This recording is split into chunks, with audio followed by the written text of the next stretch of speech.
Тэг энэ бол daily simulation. За сүүлд бид нэр биш үү?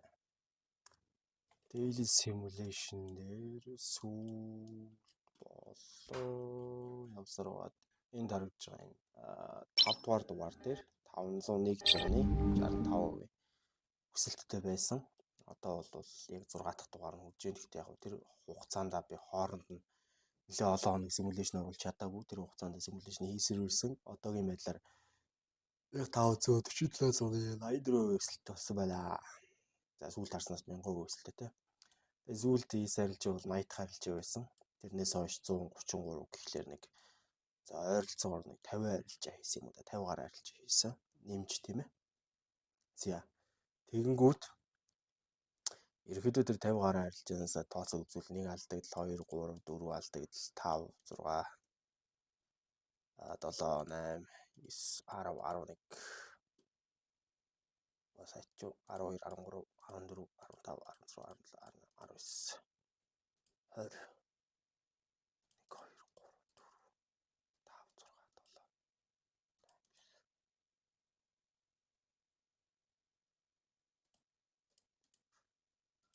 За ер нь тэр 50-д арилжаанаас 32 3-ыг нь алдагдaltaй гарсан, бусдын ашигтай гарсан. Стил бол ашиг бол хамаагүй өндөр, өнгөрсөн хувьяас 1000% өндөр байна гэж тийм ээ. Зя. Тэгэхээр энэ хүртэл бол ерөөхдөө no record байсан болж таарч байна. За өнөөдөр юу болох нь вэ? Харцгаая. За өнөөдөр daily time frame ерөөхдөө downtrend selling zone Fibonacci-гийн 61.8-тай импульс явах боломжтой. 4 цаг бол 4 цаг бол uptrend buying zone-тай байж байгаа. Downtrend selling zone руу шилжиж зөвлөгөө. Tracing төлөв авирсан. Fibonacci-гийн хэд юмтэй 50 дээр 38.2 дээр ч юм уу хаагдсан. За тэг үнцөлгөө мөн ерөөхдөө down sell-тэй. Гэтэ энэ бол ингэж орж ирэхгүй маань. Энэ шууд ингэж орж ирэх. Down sell-тэй Fibonacci-гийн бас л адилхан 38.2 руу орж ирж байгаа. Daily дээр бас спорт байхгүй. 4 цагийн спорт нэр ойж байгаа. 30 минут нь цааш үргэлжлээд унах боломжтой. 30 минут ерөхий season харах юм бол одоо бас хитөрөгдсөн байна. Тийм учраас цааш нь гүйлгээд за pre-london дээр явчихад бол ерөхий 4 цагийн tracing төлөв ирээгүй. Daily time frame спортгүй. Тэгэхээр 4 цагийн tracing төлөв ирэх шаардлагатай болно.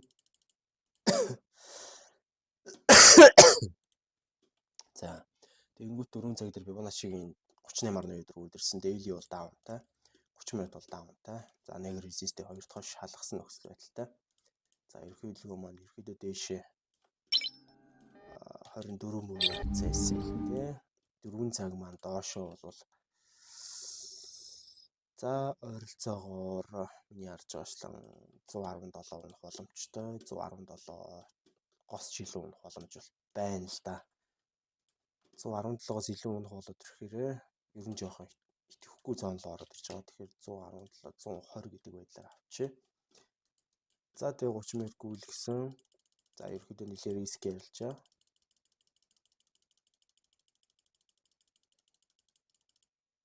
За эндээс харин season таарах юм бол тийм season таарж ин шинэ арилжаа нээж болно.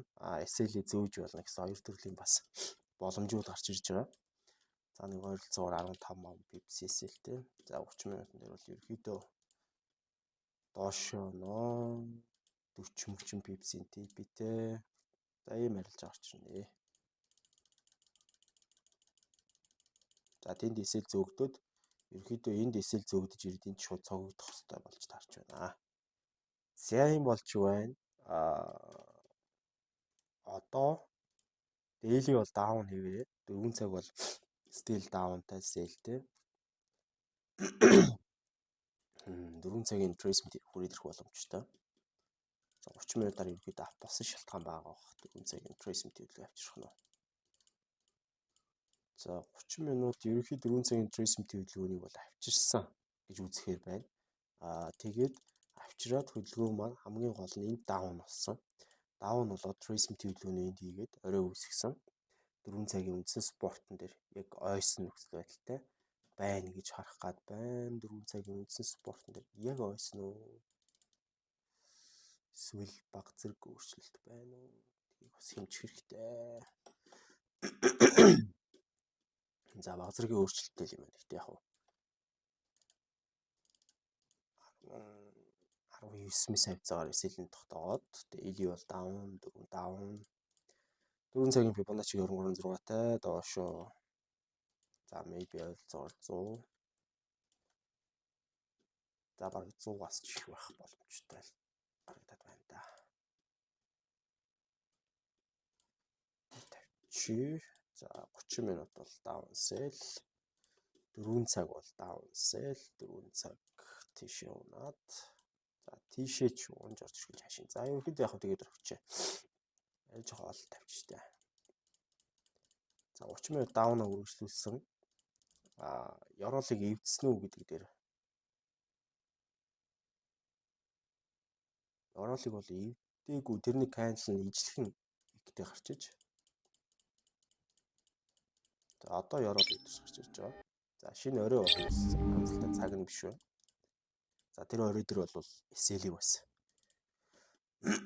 зааж өгөх боломжтой. За шинэ арилжаа эндээс үүсэх боломжтой.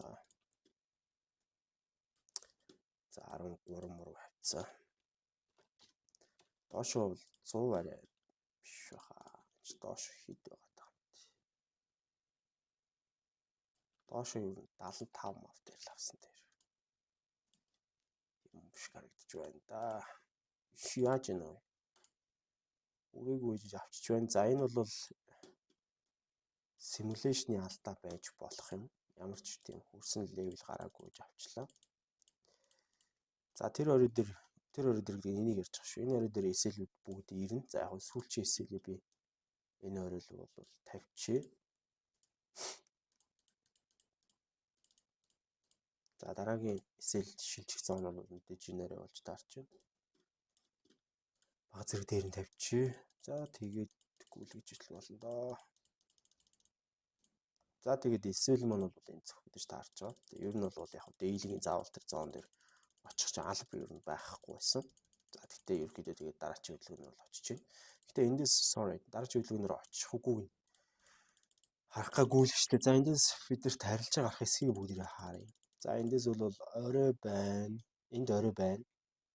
Ёроол байхгүй.